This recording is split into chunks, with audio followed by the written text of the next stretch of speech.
Halo friends, kembali lagi di podcast Biru Bincang Seru bersama saya Fitri. Kita akan membahas berbagai topik yang menarik seputar dunia hukum. Dan kali ini kita akan membahas tentang bagaimana dunia profesi bagi lulusan hukum.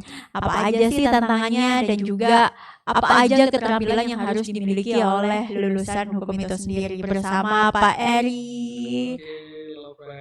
Halo Pak Eri, tos dulu Pak Eri. Oke, gimana kabarnya Pak Eri? Alhamdulillah baik ya. Lama kita tidak berjumpa di podcast Biru ya Pak. Sama. Jadi Pak Eri ini adalah seorang advokat dan juga dosen di Fakultas Hukum Universitas Wijaya Putra.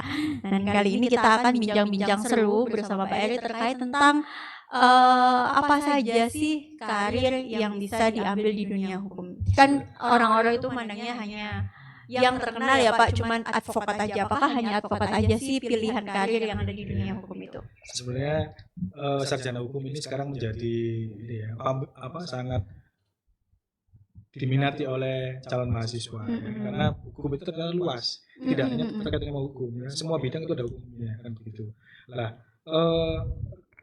bagi tantangan karir lulusan dari sarjana hukum itu kan tidak hanya hukum ya. Itu ya kalau memang di bidang hukum banyak advokat, kemudian jaksa, hakim, polisi ya. Kalau di dunia kerja bisa jadi personalia, HRD ataupun legal corporate di suatu perusahaan.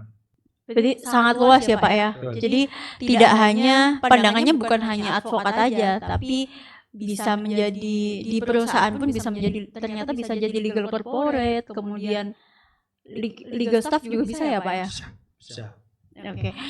Bedanya apa sih Pak kalau kan advokat, kan kalau di pengadilan itu kan ada advokat, jaksa, hakim, terus kemudian kalau di luar pengadilan juga ada notaris. Itu bedanya apa sih Pak? Bedanya di ruang lingkup hukumnya, ruang bidang yang dikerjakan ya. Seperti advokat itu kan jasa hukum ya.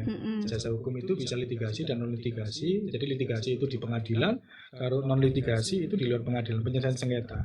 Sementara bidang-bidang lain, kalau advokat itu kan jelas ya, pembela ya, pembela hukum, pendampingan dan seterusnya. Tetapi pekerjaan di luar advokat itu kan tidak pendampingan, seperti notaris, legalisasi, kemudian sebagai corporate lawyer, corporate konsultan itu ya setidaknya meminimalisir sengketa atau meminimalisir permasalahan yang ada di suatu corporate, ya, melindungi, lebih banyak melindungi, ya. Ya, apakah legal staff, ya, apakah legal corporate itu harus ini melindungi corporate yang dia masuk sebagai konsultannya. Berarti yang mengurusi kalau istilahnya tuh dulu ketika saya bekerja di corporate itu yang mengurusi sampah-sampahnya hukum Pak. Sebenarnya kalau menjadi legal kalau dulu konsepnya memang begitu sebenarnya, tapi kalau kita sebagai legal corporate yang cerdas atau yang diminta oleh suatu corporate harusnya mencegah dan melindungi. Konsepnya mencegah dan melindungi. Ketika mencegah adanya masalah hukum dan melindungi corporate itu jangan sampai ada permasalahan hukum. Toh pada akhirnya ketika itu sudah dicegah dan dilindungi kemudian ada masalah, itu adalah bagian dari nilai tambah ya dalam berperkara gitu aja. Oke Pak Eri, ngomong-ngomong terkait tentang tadi kan legal corporate gitu kan, saya tertarik dengan yang namanya dunia advokat nih Pak. Kalau profesi-profesi tadi, entah kita bekerja di perusahaan ataupun kita bekerja di pengadilan sebagai hakim, jaksa, terus ataupun kita menjadi notaris, itu kan semua ada yang namanya usia pensiun ya Pak ya. Kalau advokat ini yang saya tahu tidak ada usia pensiunnya ya Pak. Advokat memang tidak ada usia pensiun, memang di saat ini telah diujikan mengenai batas maksimal untuk masuk sebagai untuk daftar untuk disumpah menjadi advokat itu ada batasnya ya. Ada diusulkan angka berapa itu ada ya. Karena apa? Dengan tidak ada pembatasan seolah-olah advokat itu adalah sampah ya. Ketika sudah tidak berprofesi sebagai profesi A, B, C, kemudian masuk sebagai advokat. Iya benar. Advokat sekarang itu banyak sekali ya. Mana yang berkualitas, yang beretika gitu. Karena banyak banget orang misalnya sudah bekerja di perusahaan, terus kemudian mereka sudah mau masa pensiun nih, akhirnya dia mengambil PKPA, terus dia terjun di dunia advokat, karena memang advokat itu bisa dijadikan untuk sebagai cadangan pensiunnya orang-orang yang bekerja di perusahaan sebelumnya gitu. Ya, betul. Ya itulah menjadi tantangan tersendiri bagi advokat ya sebenarnya ya. Benar-benar. Ya mungkin dari sisi pengalaman bagi mereka yang pensiun boleh, tetapi dari sisi teori apakah sama kan begitu. Makanya kompetensi advokat itu harus kompetensi itu tidak hanya kompetensi ya, keterampilan, etika itu harus ada standarisasi ya melalui pendidikan yang fokus kepada kepengacaraan. Ya. Nah, itulah pentingnya bagi advokat yang berkualitas ya. Berkualitas itu ya tidak hanya materinya tapi etikanya juga berkualitas. Harus memiliki etika yang baik ya Pak. Saya sempat selentingan, ada yang namanya advokat, ada yang namanya konsultan hukum. Nah, itu beda atau sama sih Pak? Sebenarnya dari bahasa memang sudah beda ya. Jadi seorang konsultan hukum itu belum tentu advokat. Tapi kalau advokat itu bisa menjalankan jasa hukum ya. Jasa hukum itu ya sebagai konsultan, ya, mendampingi klien baik di dalam maupun di luar pengadilan. Nah, itulah. Jadi kalau konsultan tidak perlu advokat. Berarti kalau konsultan hukum itu nggak boleh beracara di pengadilan ya Pak? Jadi syarat untuk menjadi advokat itu kan harus mengikuti pendidikan profesi advokat, kemudian disumpah, yang mana untuk beracara itu harus sebelum menjalankan profesinya itu harus bersumpah, pasal 4 Undang-Undang Advokat ya. Maka kalau konsultan hukum mau beracara di dalam ruang lingkup advokat ya maka dia harus ikut PKPA, harus menjadi advokat dulu. Tapi kalau hanya konsultan hukum di suatu perusahaan enggak perlu kompetensi PKPA enggak perlu. Berarti syarat untuk menjadi PKPA itu tidak hanya lulus sebagai sarjana hukum aja ya Pak ya, harus mengikuti pendidikan lagi. Oke, harus mengikuti pendidikan sebagaimana di dalam pasal 2 kalau enggak 3 dan advokat kan syarat-syaratnya apa gitu ya. Ya, syarat kompetensinya. Dan di situ ada materi-materi ya terkait dengan hukum pidana, hukum acara pidana, hukum acara perdata, lebih-lebih kepada kode etik advokat ya. Itu bobotnya banyak besar memang. Kode etik itu karena apa? Ini tidak hanya kaitannya dengan teori, tetapi berkaitan dengan hubungan antara pengacara dengan pengacara, ya, advokat dengan advokat, kemudian advokat dengan klien dan advokat dengan institusi lembaga lain. Itu penting sebagai basic ya bagi pengacara, tidak hanya teori-teori hukumnya. Apakah teori hukum yang dipelajari ketika kita kuliah di Fakultas Hukum di dunia advokat itu sama nggak sih Pak? Sebenarnya kalau kita ada yang sebenarnya ya memang beda antara teori dan praktek. Seperti halnya kita ini dilepas di belantara.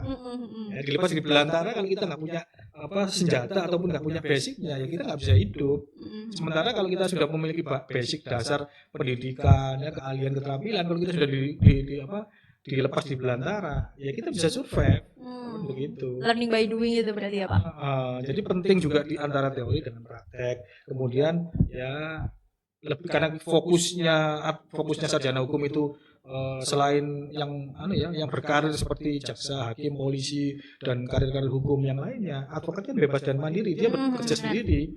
Ya kadang suatu pilihan ketika tidak bekerja di bawah suatu kelembagaan yang dia tidak mau diatur atau tidak mau di bawah suatu kelembagaan, maka dia berprofesi mandiri seperti advokat, dia mandiri. Profesi penegak hukum yang mandiri ya. Itu pasal 5 dalam undang-undang advokat begitu. Apa sih Pak pengalaman yang paling berkesan deh buat Pak Eri selama menjadi advokat? Kan selama menjadi Pak Eri berapa tahun menjadi advokat? Saya 18 tahun jadi advokat. Lama Pak, 18 tahun. Iya. Pasti ada pengalaman-pengalaman yang berkesan yang Pak. mengesankan itu ketika kita memenangkan suatu perkara itu pasti menyenangkan. Tetapi secara filosofis bukan itu. Secara filosofi itu kebanggaan ketika kita ini bisa menegakkan keadilan, memperjuangkan keadilan. Ya. Itu sebenarnya kalau masalah suka dan duka, saya pikir profesi advokat ini banyak sukanya kalau kita bisa menikmati. Seru ya Pak ya? Iya, karena apa? Setiap perkara itu satu ilmu. Karena setiap perkara itu tidak akan pernah sama, kasusistisnya tidak sama. Berarti kita dituntut untuk terus belajar. Betul, membaca dan itu ibaratnya kalau kita ini pisau, ya, itu tiap hari diasah. Ya, kecuali kalau kita tidak berposisi sebagai advokat ya, kita sebagai seorang konsultan gitu, kita terfokus saja. Tapi advokat itu luas gitu loh. Nah inilah suatu ilmu ya. Buat saya sebagai suatu perkara itu ada ilmu gitu loh. Jadi lebih banyak sukanya daripada dukanya ya Pak, yang jadi advokat. Kalau dukanya nggak saya ceritakan. Suka-sukanya aja ya Pak ya. Kalau dukanya ya pasti semua itu pasti ada dukanya ya. Tapi kalau kita duka itu kita stimulus untuk menjadi suka. Saya pikir kalau profesi itu hampir sama dengan kita hobi. Kalau bercocok tanam itu keluar bunga, keluar buah, itu suatu kebanggaan. Kalaupun tidak keluar bunga dan buahnya, juga akan bangga gitu loh. Karena itu adalah suatu proses yang kaitannya berkaitan karir dan hobi. Berbeda kalau kita ini bekerja karena uang, atau bekerja di bawah suatu lembaga atau suatu tekanan gitu. Orang yang awam dengan dunia advokat ya Pak ya, itu kan memiliki stigma bahwa menjadi advokat ini profesi yang suka membela orang yang salah. Gimana tuh Pak? Iya sih. Memang saya dulu gini, sempat bercanda ya, advokat itu maju tak gentar membela yang bayaran gitu. Tetapi seiring dengan waktu kadang kita juga nggak hanya masalah bayaran kok ya. Kadang kita ini bercandanya ditambahkan maju tak gentar membela yang bayar asal benar dan wajar gitu ya. Jadi kepuasannya itu jadi advokat tidak hanya mengenai materi sebenarnya, tapi meskipun materi itu penting, tapi adalah kepuasan batin kita sebagai pengacara, yaitu tadi ketika kita bisa memperjuangkan rasa keadilan itu. Berarti orang yang salah itu bukan berarti kita bela untuk harus bebas itu enggak ya Pak? Mungkin diringankan bukan diringankan, dia harus dihukum sesuai dengan tingkat kesalahannya. Jadi bukan dilebih-lebihkan gitu ya Pak ya. Jadi kalau dia seorang pencuri ya, seorang curi pencurian dengan pencurian ringan, pencurian dengan pemberatan, apakah dihukum dengan yang sama? Kan juga nggak adil. Nah, itulah yang perlu kita tegaskan, bukan kita membela membebaskan, tetapi memberikan rasa keadilan sesuai dengan perbuatannya. Oke, berarti bukan berarti orang salah kok dibela harus gitulah. Bukan berarti seperti itu ya Pak ya? Iya, memang paradigmanya orang awam menyampaikan begitu. Jadi salah kok dibela. Benar. Jadi kalau kita ini menyampaikan bahwa dia harus dihukum. Memang seorang yang melakukan tindak pidana itu harus dihukum, tapi sesuaikan dengan tingkat kesalahannya. Lalu skill apa sih Pak yang perlu dimiliki oleh mahasiswa hukum nih nantinya kalau mereka ini memiliki minat untuk menjadi seorang advokat? Yang pertama memang harus pintar ya. Pengacara itu pintar dan smart, itu pasti ya. Kemudian harus berani ya. Harus berani. Kemudian yang terakhir itu dia harus bisa membangun suatu jaringan komunikasi yang baik ya.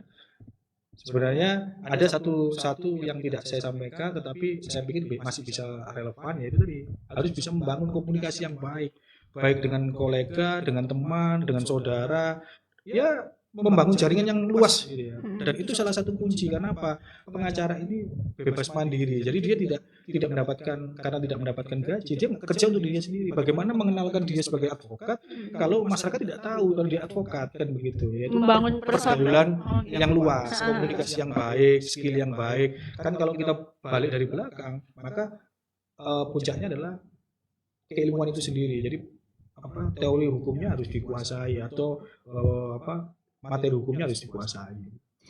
Tips Pak nih, tips bagi advokat pemula. Kan biasanya mahasiswa fakultas hukum nih Pak, kan mahasiswa fakultas hukum kan nggak selalu fresh graduate ya Pak. Kalau di Fakultas Hukum Universitas Wijaya Putra ini ada juga mahasiswa yang sudah bekerja kayak telat kuliahnya gitulah Pak, gap year. Nah, setelah lulus mereka langsung mengikuti pendidikan langsung mengikuti PKPA, terus kemudian langsung mengikuti ujian profesi. Lalu apakah harus magang dulu ataukah dia bisa langsung mengikuti sumpah karena sudah memenuhi umurnya nih gitu? Kalau berdasarkan pengalaman kami, senior kami, advokat-advokat yang besar-besar itu memang tidak hanya materi hukum, ya, tetapi proses magang. Ya. Jadi karakter seorang advokat itu bisa dilihat dari pada waktu dia magangnya. Jadi kalau bisa magang yang benar, jangan magang yang asal-asalan. Ya. Apalagi pengacara yang diikuti bukan pengacara yang memiliki kredibilitas sebagai pengacara, memiliki kompetensi sebagai pengacara. Ya. Banyak di Surabaya aja kita ini kalau dari mohon maaf saya sebutkan organisasi Pradi ya, Pradinya di bawah pimpinan Prof. Oto itu Surabaya aja kurang lebih 3.000. Ya, 3.000. Belum yang lainnya. Jadi 3.000 itu kita harus mencari pengacara yang memiliki kompetensi, yang memiliki kualitas yang baik.